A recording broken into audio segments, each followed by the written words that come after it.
Well, I think the deal that is shaping up, it's not there yet, but we're expecting within the next 24 hours a very strong treaty that will prohibit the use of any cluster munitions that have ever been used in the world. From what we understand, the deadline is tonight.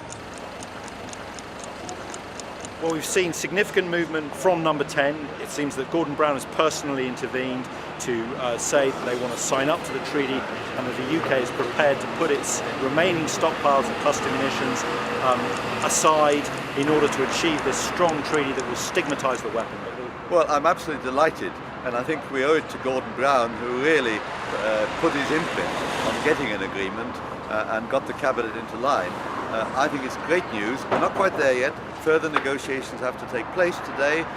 They're on points of detail, but in principle, Britain's position is a good one. And what's more, it's influencing other countries. No, it's very strong.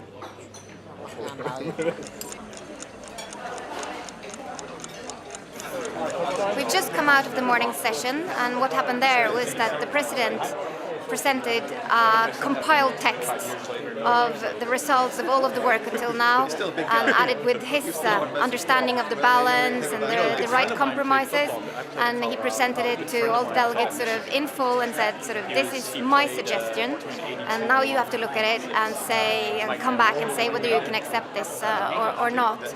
It's really good in many areas. It's a strong definition, very ambitious. On the issue of interoperability, it's still very weak.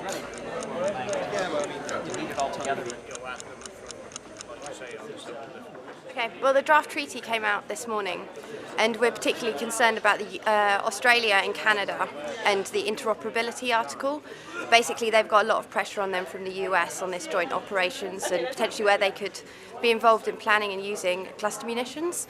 So we've got the Australian and Canadian campaigners sat down to discuss how we're going to react to that this afternoon. Which is very strong.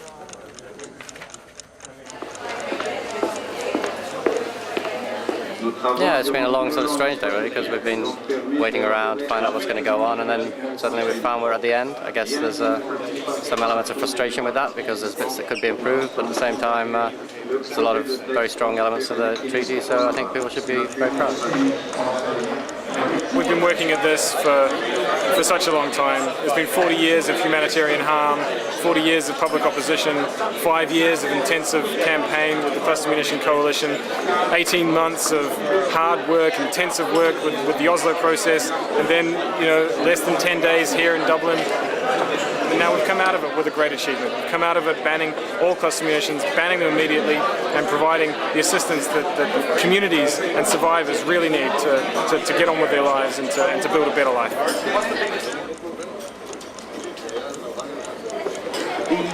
This outcome far exceeds the expectations of nearly everyone.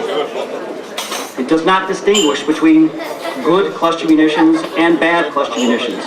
It bans them all.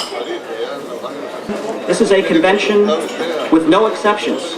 It is a convention with no delay. There is no transition period.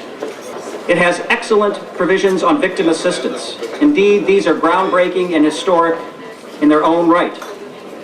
We will be watching very carefully to ensure that no state party engages in any intentional assistance with prohibited acts or allows foreign stockpiling of cluster munitions on their territory in perpetuity. We thank you for all your hard work and dedication, and indeed your courage and your creativity. We look forward to seeing all of you and of many additional states in Oslo to sign this convention in December. Thank you. We did it.